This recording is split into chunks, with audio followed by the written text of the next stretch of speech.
The Ganzfeld Experiment delves into the use of telepathy and extrasensory perception, pushing the boundaries of human consciousness. With sensory deprivation as its weapon, this riveting parapsychological study sparks fierce debates over its intriguing yet controversial findings. Recently, the Ganzfeld Effect has exploded into the world of paranormal research. It challenges conventional beliefs and offers tantalizing glimpses into the uncharted realms of the human psyche. Are we on the brink of unraveling the mysteries that lie beyond our senses? Welcome to episode 7 of The Dead Shall Talk, the Ganzfeld Experiment and Delco Goggles. Ladies and gentlemen, welcome back to episode 7 of The Dead Shall Talk, where we are going to be diving into the Ganzfeld Experiment and the Delco Goggles and their use in the world of modern paranormal investigation that we know today. Now, this is going to be a little bit of a different episode because Brian is on vacation right now, so he will not be joining us. So with that, let's dive right in. So the Ganzfeld, what is it? So the Ganzfeld is a highly regarded technique, quote, in the field of experimental parapsychology aimed at replicating spontaneous psychic experiences in controlled laboratory settings. It offers a unique opportunity to explore psychic phenomena while employing rigorous controls to eliminate normal explanations. This makes it a leading candidate for conducting repeatable and reliable PSI experiments. PSI is also known as ESP. ESP is also known as telepathy or psychic awareness outside of the normal senses of human beings. And the term Ganzfeld comes from German, meaning whole field, and the method induces a state of internal imagery by reducing external sensory stimulation. Participants are immersed in a soothing environment with minimal visual and auditory input, achieved by using warm red light and headphones playing rhythmic sounds like white noise or pink noise. This homogenous perceptual environment encourages the brain to replace ordinary sensory experiences with internal imagery, making it an effective means of accessing internal attention states. The Ganzfeld state is not a fixed condition that varies among individuals, blending characteristics of wakefulness, fantasy, and sleep onset. While the Ganzfeld technique has the potential to study various psychological processes during altered states, it has predominantly been used to study the perceptual aspects of imagery and further the goals of PSI research, which explore the existence and nature of psychic phenomena, and has very recently broken through into modern-day paranormal investigations with the introduction of the Delco Goggles paired with an AM/FM spirit box. And the Ganzfeld experiment was independently developed by researchers Charles Norton, William Broad, and Adrian Parker between 1974 and 1975. And the experiment involves placing what is known as a receiver, and these are people, when I use these terms, in a reclining chair within an acoustically isolated room, while ping pong ball halves are taped over their eyes and headphones over their ears. A red floodlight creates an undifferentiated visual field, and white noise or pink noise played through the headphones provides an analogous auditory field.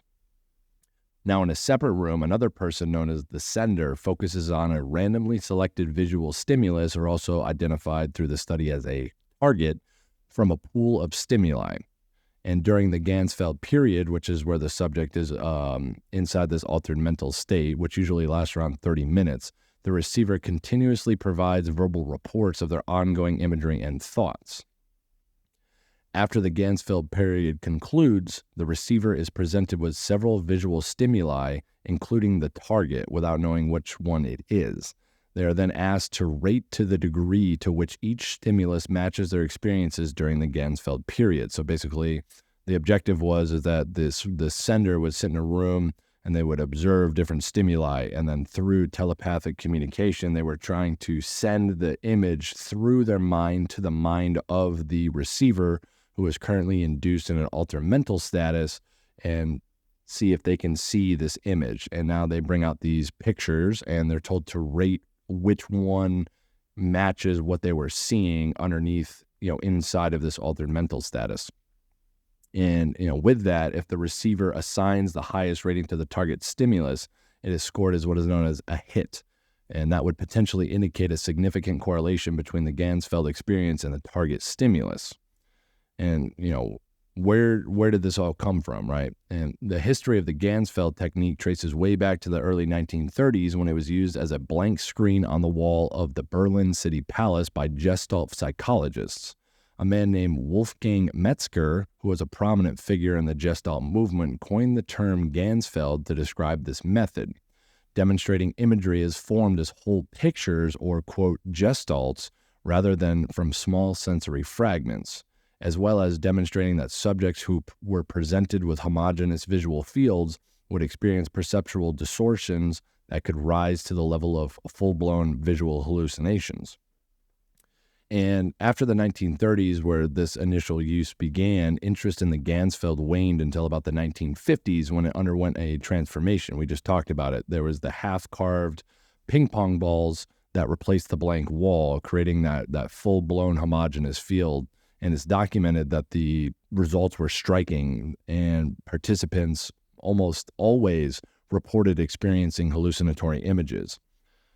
In the 1960s, the Ganzfeld began to be used in dream research, studying how exposure to emotionally loaded film clips influenced sleep onset and dream imagery. I think all of us can relate to that. We watch a movie, we watch something that's emotionally loaded, whether it be a horror movie or whatnot, and it reflects in your dreams.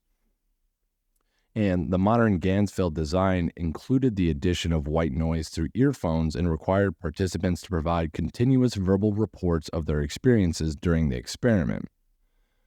Now, the promising, quote, results and adaptability of the Ganzfeld technique inspired researchers like Charles Norton, who is the lead parapsychologist research for this modern 1980s study, wanted to apply it to PSI research or psychic research, exploring psychic phenomena. And over time, modifications were made, including the use of emotionally loaded film clips and blind judging by an independent individual for ranking the results. These developments have made the Ganzfeld as parapsychologists hold it, a valuable and reliable tool in the field of parapsychology research. Now, some time between the 60s had passed and the study from Charles Norton had already become underway. And when I was doing the research on this, there's just a lot of documentation on this, but the biggest thing that I pulled away from it was the actual meta-analysis of the study. So let's get into that. By 1982, 47 Ganzfeld studies had been conducted, leading to two significant meta-analyses presented by parapsychologist Charles Norton and academic psychologist Ray Hyman at a conference for psychological research and the 25th annual convention of the Parapsychological Association. Now, Norton provided Hyman, who was the kind of the alter to Norton. He was the regular psychologist, and Norton was the parapsychologist. So Norton provided Hyman with the reported Ganzfeld experiments, initially having 42 reports and later 5 more by his colleagues. And Norton claimed to have a 55% hit rate, suggesting statistical success in most studies, which is kind of profound when you think about it. But on the flip side, Hyman, who's this, regular psychologist, raised concerns about diverse data analysis, small sample sizes, potential data manipulation, and the design flaw of optional stopping, meaning that they could step in whenever they want and stop the study. Hyman also pointed out potential issues like sensory cueing, which is what we're going to get into when I talk about the criticism of the Ganzfeld experiments, suggesting the use of duplicate target images to eliminate bias, and the file drawer effect was another concern of Hyman, and this is also known as selective findings publishing, which talks about, unpublished, unsuccessful studies could skew the meta-analysis. And Hyman recalculated the results through whatever algorithm or whatever mathematics that he used, and he indicated a 33% hit rate at best, he said. And despite the statistical significance, the credibility of many of the studies remained in question. And during this time, Adrian Parker, who was that other gentleman that was working with Norton, reviewed 49 published Ganzfeld reports and found only a few without major flaws, as noted by Hyman. And one unresolved issue was the measure of success in the Ganzfeld experiment. So Norton favored, quote, direct hits, while Hyman suggested alternative measures based on the conveyed information. And the meta-analyses were published in the 1985 Journal of Parapsychology issue. Norton found 28 studies with direct hits, of which 12 were statistically significant, showing an enormous combined significance in his words. And Norton introduced a quality evaluation of the studies, but found no relation between quality and outcome, disagreeing with Hyman's previously discussed idea on the study. And his response to the file drawer problem, Norton argued that 435 failed studies would have to be ignored to undermine the meta-analysis's significance. So that's kind of like the meta-analysis of the data that was produced through the Ganzfeld effect. And why do I bring this up? Because it's been highly criticized by the scientific field. And with that, Norton was convinced that his research and findings conclusively state that Ganzfeld experiments were capable of inducing altered mental states, where people were capable of receiving psychic messages. But the world of science seemed to not agree with him. And there are several common criticisms of the Ganzfeld experiments, such as number one being isolation, which dictates that it's impossible to know if all rooms that were used inside of the laboratories were soundproof, therefore allowing the receiver to potentially hear the videos that these individuals were watching on the computer. And that would in turn give involuntary cues during the selection process. Number two was randomization. So when subjects were asked to choose from multiple selections, there's an inherent bias based on the psychology of human beings to choose the first selection that they are shown when they're unsure about something. Satisfactory randomization practices in this study were questioned because typical randomization practices, the order in which the selections are shown is randomized each time, and that way that the biases will average out. But the experiment had been criticized from multiple different independent reviewers, like I said earlier, that were reading the literature, and they stated that Norton and his colleagues were not randomizing satisfactorily, so therefore they cannot conclude indefinitely that randomization was not a factor in the outcomes of the so-called hits. And number three, which is the one that sticks out to me the most, is the PSI assumption. And it's the most clear and obvious assumption, or the most clear and obvious criticism of this whole thing, because, when claiming something like psychic abilities is a very big claim. And the assumption that any statistical deviation from chance is evidence for telepathy is extremely bold to state. And logically speaking, a deviation from chance is only evidence that either was a rare, statistically unlikely occurrence that happened by chance, or something was causing a deviation from chance. And that's, this idea that these findings are PSI related just because they selected a target correctly has caught them a lot of flack through the scientific community throughout the years, because that assumption is quite fallacious. It's hard to say that, maybe there is something to it, but you can't claim it off of a scientific basis through evidentiary practice, like to say that someone sitting in a room that has a few cards in front of them or a few images in front of them, and you say, okay, yeah, that was the one that the sender was looking at, and this is the one the receiver is saying, that you can't just automatically assume that that person has just like been gifted psychic powers, right? So all this, talking, you might be asking yourself, okay, that's a lot of information about the Ganzfeld effect, but what does this have to do with paranormal investigation and, the Delco Goggles? So let's get into that. Why I'm doing this video is because I have personal beliefs about the Ganzfeld effect coinciding with paranormal investigation. And with the introduction of the Delco Goggles, it's kind of bursted into the limelight very recently because they started to get sold on the Ghost Hunter store, which is a very, very, very popular paranormal investigation, paranormal equipment website. And the inventor of the Delco Goggles is Mike Delcoro. And I would like to make myself very, very, very clear. I'm in no way taking any shots at Mike Delcoro. He's one of the leading investigators in the field right now as an investigator with War Party Paranormal, and he even has a show on Paraflix, which is like a sub channel of Amazon, called The Haunted Files. And he's extremely reputable and extremely respected. So I'm not taking any shots at Mike whatsoever. These are just my thoughts. For me, I have a hard time accepting that the Ganzfeld effect in combination with an AM/FM spirit box provides any credible evidence due to simply the fact that you're inducing yourself into a legitimate altered mental status in which you experience visual distortions, visual hallucinations, and even auditory hallucinations, depending how powerful the inducement of this Ganzfeld effect is. And to add on to that, the power of suggestion is at an all-time high while conducting this experiment. Mike calls it the Delcoro Experiment because the addition of the AM/FM spirit box using the Estes method, which replicates the sender-receiver, right? The sender sends out a message to the spirits. The spirits then in turn utilize the receiver to speak through the spirit box. And the belief is that with this induced mental status, that the psyche is more receptive to telepathic communication with spiritual energies, right?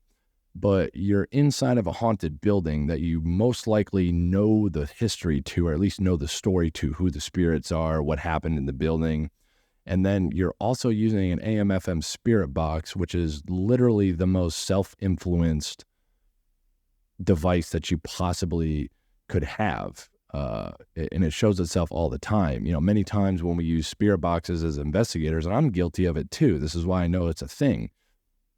In a lot of videos, you'll hear something that doesn't really sound like anything to you in the moment, but the investigator is self-influenced to wanting to collect paranormal evidence and knows what happened in the building, so they automatically associate the sound to something that they want to hear, and they blurt it out and said, oh, like you hear it all the time, like, oh, that said demon, or that said kill, or whatever the case may be. Like, it's highly self-suggestive. And you take that and you induce yourself into an altered mental state, which is identified through the National Institute of Health. You can look it up. You can look it up, the Ganzfeld effect, or the Ganzfeld altered mental state induced via the Ganzfeld effect. Like, it's literally identified by the medical community, but just not in the sense of like telepathy or PSI. But yeah, I can very much imagine that your visual distortions and potential hallucinations are going to be suggestive of the information that you had when you walked into a location, meaning that, your brain is going to want to, under the sensory deprivation environment, is going to take things from what you're thinking about currently and project it into these hallucinations. The Ganzfeld has actually been researched into things like schizophrenia, and how that the inducement of mental alter states can identify the deficiencies of the human brain regarding auditory and visual hallucinations, which come from the inside of our heads. So, you apply that same thought process to being inside of a haunted building that you know the history to, and then you're looking for this evidence, or you're wanting this evidence. I mean, it's just fair to say that, high suggestion is going to come into play when you start to blurt these things out on the spirit box or what have you. And also the same criticism that the Ganzfeld experiment faced on isolation.